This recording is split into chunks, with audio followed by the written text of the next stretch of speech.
ვაგრძელებთ საუბარს galaktikata კლასიფიკაციის შესახებ. ყველაზე გავრცელებულ და ისტორიულად ყველაზე ძველ კლასიფიკაციას, როგორც უკვე ვთქვით, წარმოადგენს ხაბლისეული კლასიფიკაცია. მან შემოიყვანა სამი ძირითადი კლასი galaktikების, ეს არის ელიფსური, სპირალური და ირეგულარული galaktikები. რა თქმა უნდა, ჰაბლის მიერ ამ კლასიფიკაციის მოხდენის შემდგომ, რომელიც 1926 წელს მოხდა, ბევრმა წყალმა ჩაიარა და ბევრი ახალი galaktikებიც აღმოჩნდა და რა თქმა უნდა, ამ კლასიფიკაციას გარკვეული მოდიფიკაციები და დახვეწა დასჭირდა. და ერთ-ერთი პირველი მათგანი იყო ალან სენდიჯი, რომელმაც შემოიღო ახალი კლასი. ეს არის ლინზისებრი galaktikები. ვიდრე ლინზისებურ galaktikებზე გადავალთ, ორი სიტყვით ვთქვა, თუ რატომ აღმოჩნდა ასეთი სიცოცხლის უნარიანი ჰაბლის კლასიფიკაცია. იგი როგორც ვახსენეთ, მორფოლოგიურ კლასიფიკაციას შეადგენს. ანუ galaktikata დაყოფა მოხდა მორფოლოგიური ან გარეგნული ერთსახელის ხის მიხედვით. კერძოდ, ელიფსური galaktikები სახელწოდებიდან გამომდინარე აქვს ელიფსური ფორმა, სპირალურ galaktikებში თვალშისაცემია პირველ რიგში სპირალური ხტოები, არაწესიერი, ანუ ირეგულარული galaktikების შემთხვევაში გამოკვეთილი რაიმე სტრუქტურა ჩვენ არ აგვაქვს. და პოპულარობა ჰაბლის კლასიფიკაციამ მოიპოვა ორი მიზეზის გამო, რომ ჯერ ერთი იგი მარტივია და მოიცავს ყაშყაშა galaktikata უდიდეს ნაწილს.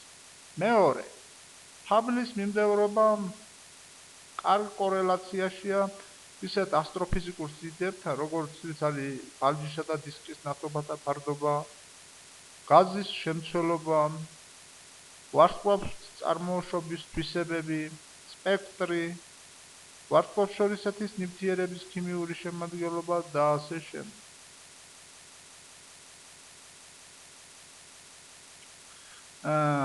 ჰაბლის კლასიფიკაციის შემდგომი დახვეწა მოხდა galaktikata ტიპების უწყვეტი თანმიმდევრობის მიმართულებით. ესე იგი,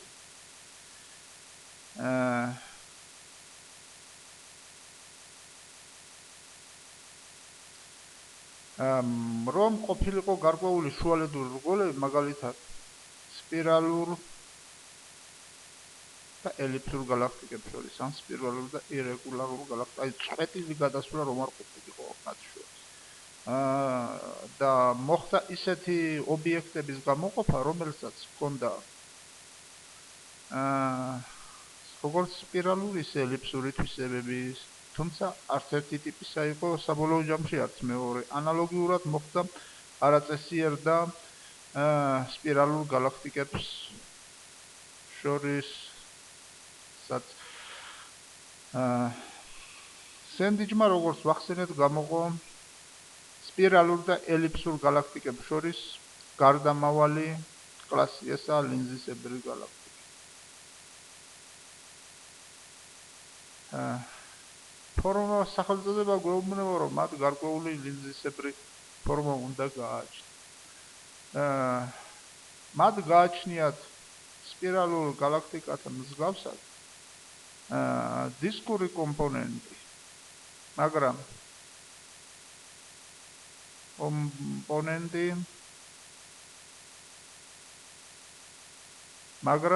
აქ არ გვაქვს სპირალური სტრუქტურა და ამავე დროს არ გვხდება ვარსკვლავთშორისეთის გაზი, როგორც ეს ახასიათებს სპირალურ galaktikებს. ელიფსურ galaktikების მსგავსად მათ გააჩნიათ ელიფსოიდური ფორმის ბალჯი. მაგრამ ვერ ვაკუთვნებთ ელიფსურ გალაქტიკებს რატომ? იმიტომ რომ დისკი გვაქვს, რაც ელიფსურ გალაქტიკებს არ ახასიათებს.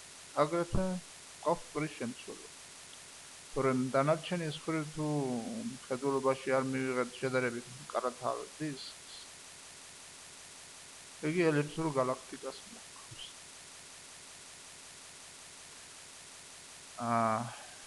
ამ შემთხვევაშიც ისევე როგორც სპირალურ გალაქტიკებში გვაქვს დაყოფა ნორმალურ სპირალებსა და ზგიდიან სპირალურ სისტემებს შორის, აქაც გამოიყოფა ჩვეულებრივი ლინზისებრი გალაქტიკები და აგრეთვე ზგიდიანი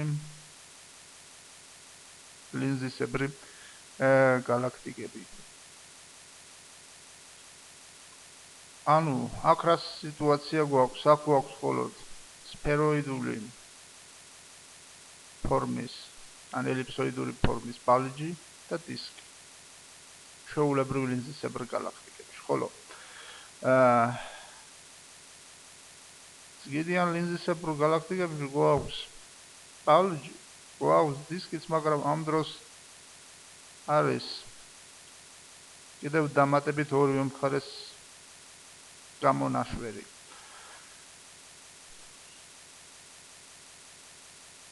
ასე რომ ვთქვათ, საბოლოო საერთო ჯამში და გამოიყენება აღნიშნა, არ დაგვავიწყდეს, რომ აი ჩვეულებრივი ლინზისებრი გალაქტიკები აღინიშნება ეს ნულის სიმბოლოთი, ხოლო ზგიდიანი ლინზისებრი სისტემები SB0 სიმბოლოთი. და რომ ვთქვათ, მარტივად ისინი შუა გზას ან შუა რგოლს წარმოადგენენ მეშვიდე ქვეკლასის ელიფსურ და აგრეთვე SA ან SBA ქვეკლასის სპირალურ გალაქტიკებს შორის. ანუ ეს გალაქტიკა შეგვიძლია ჩავთვალოთ, რომ არის შუა რგოლი B7-სა და SA ქვეკლასის სპირალურ გალაქტიკებს შორის, მეორე კი შუა რგოლი B7-სა და SBI ქვეკლასის ზგიდიან გალაქტიკებს შორის.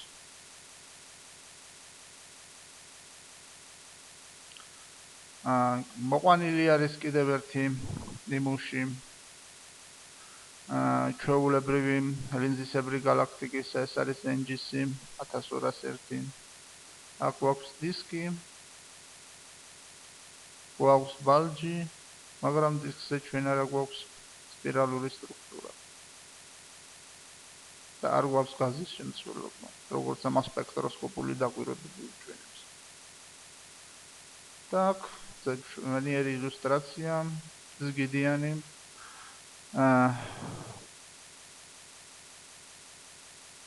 ლინზისებრი გალაქტიკისა, ეს არის NGC 2859. ამ შემთხვევაში გვაქვს დისკი, გვაქვს ბალჯი და აგრეთვე გვაქვს, ასე რომ ვთქვათ, ტიხარისებრი სტრუქტურა, რომელსაც შუაზეა გაყოფილი მთელი დისკი. და აგრეთვე ერთი შესანიშნავი თავისებურება დაიკვირება, ეს არის რგოლი კიდე. და რგოლების შესახებ ჩვენ ქვემოთ გვექნება საუბარი. და სენდიჯმა მოახდინა ამ ლინზისებრი გალაქტიკების დაყოფა ქვეკლასებად. ეს არის S01, S02 და S03. სადაც S01 გალაქტიკები არ შეიცავენ მტვერს, ხოლო S03 სისტემებში დაიკვირვა მტვრის მნიშვნელოვანი შემცველობა. ანალოგიური დაყოფა გვაქვს ზგიდიანი ლინზისებრი გალაქტიკებისათვის, გვაქვს SB01, SB02, SB03. და აგრეთვე ამ მიმდევრობის გასწვრივ ხდება ბალჯისა და დისკების ფარდობა, ელემენტების ცვლილება მოცემული მიმართულებით ხშირად ხდება კლება ბალჯისა. შემდეგ, გარდა ამისა, აღსანიშნავია მიუხედავად ამისა, რომ ლინზისებრ გალაქტიკებში ბალჯის ფარდობა დისკთან გაცილებით დიდია, ვიდრე სპირალური გალაქტიკების ქვეკლასების შემთხვევაში, შესაბამისი ქვეკლასების შემთხვევაში.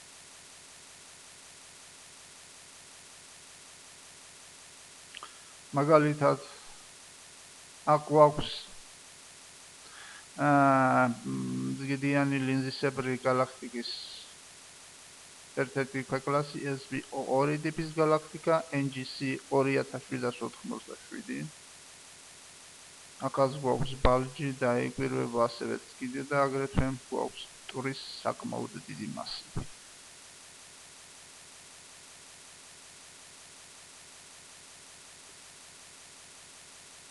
აგრეთვე დევ ოკულერმაც მოახდინა ლინზისებრი გალაქტიკების ქვეტიპებად დაყოფა.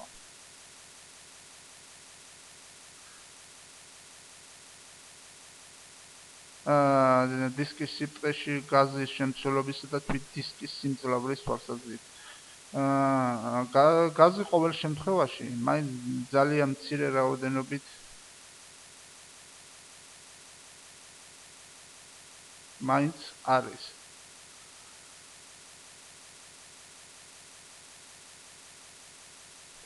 მაგრამ ამ შემთხვევაში მაინც იგი მცირე არის და შეიძლება ჩავთვალოთ, რომ პრაქტიკულად არ არსებობს. ტურის შემცველობასთან შედარებით. გვაქვს S0 პლუსი, S0 0 და S0 მინუსი და დისკის სიმძლავრე და ტურისა და გაზის შემცველობა მატულობს მოცემული მიმდევრობის გასწვრივ. რა თქმა უნდა, გაზის შემცველობა მიზერული არის სპირალურ გალაქტიკებთან შედარებით ხშირად, ამიტომ ვამბობთ, რომ ვერ ვაკუთვნებთ სპირალურ გალაქტიკებს ამ ლინზისებრ სისტემებს, რომ არ გვაქვს გაზი. მაგრამ ეს არ ნიშნავს, რომ გაზი აბსოლუტურად არ გვაქვს. უბრალოდ ისინი ძალიან მცირე არის სპირალური გალაქტიკების დისკებთან შედარებით.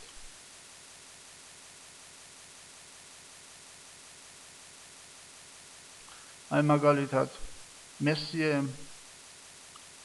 84 გალაქტიკა, რომელიც წარმოადგენს S0 პლუსი გალაქტიკის ტიპიურ ნიმუშს. აქ დისკი პრაქტიკულად ძალიან სუსტი არის და ბალჯი დიდი არის და მძლავრი. მტვერი აქ პრაქტიკულად არ დაიგურება და საერთოდ არც გაზი.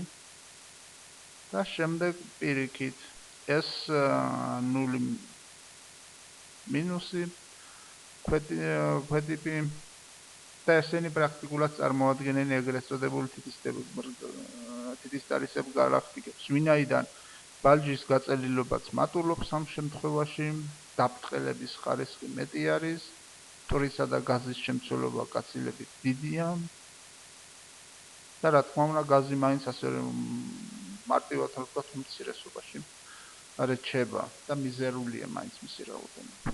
თუმცა წინა ქვეკლასებთან შედარებით მაინც მატებას აქვს ადგილი. უნდა აღინიშნოს, რომ ჩვენ მიერ ზემოთ მოყვანილი ნიმუში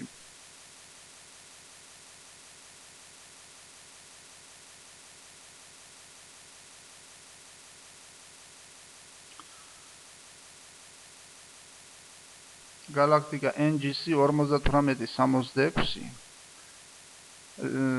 მოიაზრება როგორც სპირალურ, ასევე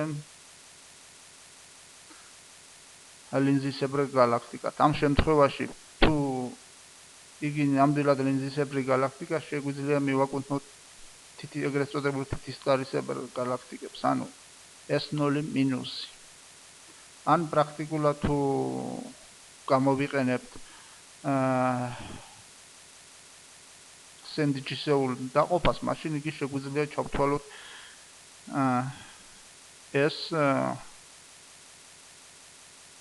S0 მესამე ქვეკლასის ლინზისებრ ობიექტად. ამ შემთხვევაშიც გვაქვს დისკი, გვაქვს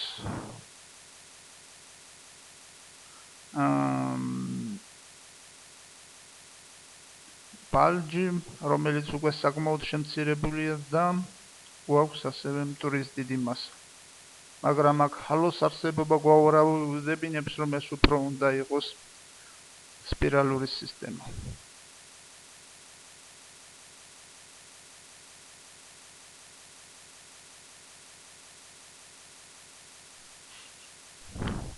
აღსანიშნავია, რომ S0 galaktikების აღმოჩენის შემთხვევაში ვაწყდებით მათი დაფიქსირების პრობლემას და ეს რა თქმა უნდა ვრცელდება S0 galaktikებისთვისაც.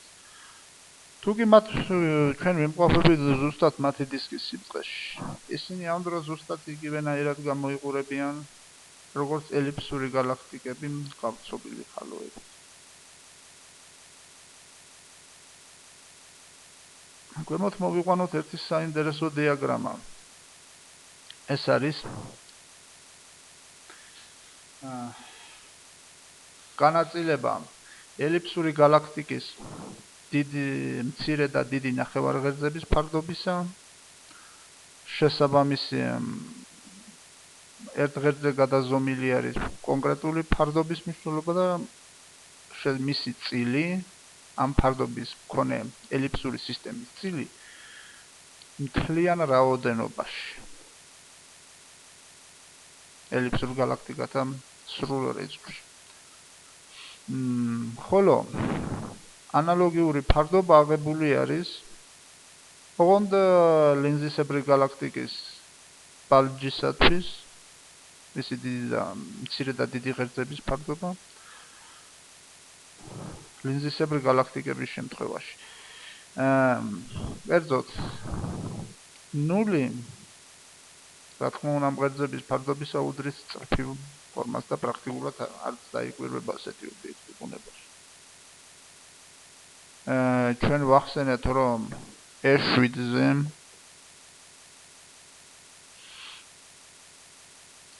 უფრო გაწელილი galaktika, ელიფსური galaktika პრაქტიკულად აღარ დაიკვირვება. შემდეგ მაინც მაქსიმალური რაოდენობა დაიკვირვება ელიფსური galaktikების შემთხვევაში, როდესაც გვაქვს თანაბარი ღერძი. დაახლოებით ნახევარი, თითქმის როდესაც გვაქვს მისწრაფება მათ გათანაბრების. მაგრამ ეს ტენდენცია, აი უფრო მკვეთრი მაქსიმუმი ჩვენ გვაქვს ლინზისებრი galaktikების შემთხვევაში. ლინზისებრი galaktikების უდიდესი ნაწილისათვის დიდი და მცირე ღერძები თითქმის თანაბარი. ჩვენ გვაქვს სფეროიდულთან მიახლოებული ბალჯები. ამ galaktikათა უდიდეს ნაწილში. და პირიქით, გაცილებით ნაკლებად გვხვდებიან გაწელილი ბალჯის მქონე ლინზისებრი galaktikები. ეს ძირითადად ამ ნაწილში ხდებიან თითისტარისებრი galaktikები. ახლა ვისაუბროთ ერთ საინტერესო საკითხზე, როგორიც არის ლინზისებრი სისტემების სივრცული განაწილება. ისევე როგორც ელიფსური galaktikები, ეს სისტემებიც გარკვეულ მისწრაფებას და ტენდენციას იჩენს galaktikების გროვების. კერძოდ, როგორც S0, ისე S0 ობიექტების წილი ველის galaktikების შემთხვევაში შეადგენს მათი ჯამური წილი, ასე რომ ვთქვათ, 8%. galaktikათა პატარა ჯგუფების შემთხვევაში 13%, ღროვებში უკვე 15% ხდება, ხოლო ქალწულის ზეგროვაში, სადაც galaktikათა საკმაოდ დიდი სიმკვრივე ხდება, უკვე ლინზისებრი galaktikis ორივე ქვეკლასის პროცენტული შემცველობა 28%-ს აღწევს, ეს მცირე ციფრი არ არის. ამგვარად, ლინზისებრ galaktikათა სივრცულის სიმკვრივე ავლენს დადებით კორელაციას მათი გარემომცველი გარემოს სიმკვრივის მიმართ.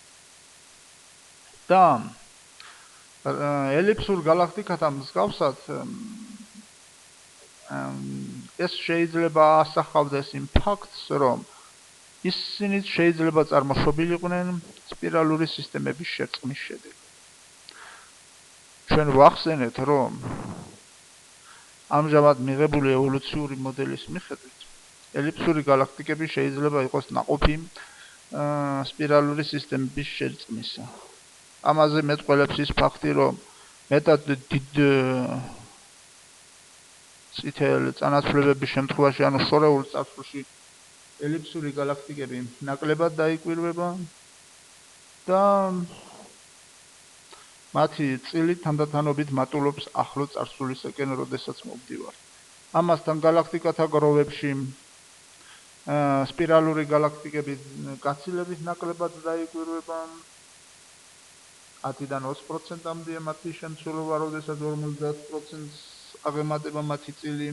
galaktikათა სრული რისხვისას საშუალოდ აღებული მთელ სივრცეში რომ ავიღოთ. მეორე, ისინი ძირითადად განაწილებული არიან გროვის კიდეებისაკენ და პრაქტიკულად არ ხდებიან ცენტრში და მან წარმოსვა ჰიპოთეზა, რომ სწორედ სპირალურ galaktikათა ურთიერთქმედების დაჯახების და შერწყმის შედეგად მოხდა ელიფსური galaktikების წარმოშობა. და სწორედ galaktikათა გროვის რაც უფრო ცენტრისაკენ მივდივართ, მით უფრო იზრდება სივრცულის სიმკვრივე galaktikების და შესაბამისად გაიზრდებოდა მათი ერთმანეთთან შეხვედრის შანსიც, შეჯახების ალბათობა. და სწორედ ეს განაწილება ნაყოფი უნდა იყოს galaktikათა შერწყმისა. მსგავსი ტენდენცია გვაქვს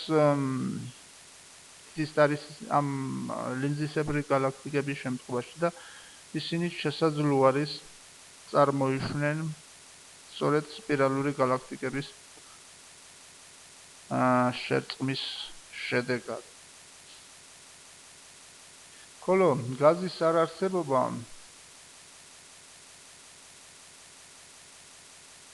კიდევ შესაძლო არის გამოწვეული იყოს რით? როდესაც ორი სპირალური galaktika ერთმანეთს შეეჯახა, მაშინ მოხდა მათ მიერ ამ გაზის მასების დაკარგვა, ანუ გაშიშვლება, ასე რომ ვთქვათ, გაზმა ინერციით დაიწყო გადინება უხთავე galaktikიდან, რომელიც შეჯახებაში მონაწილეობდნენ და შესაბამისად მათ დაკარგეს ეს გაზის მასები. ასეთი მომენტები ხშირად დაიკვირვება პეკულიარულ galaktikებში, რომლებიც წარმოადგენენ სწორედ ორი galaktikis შერწყმის პროცესს.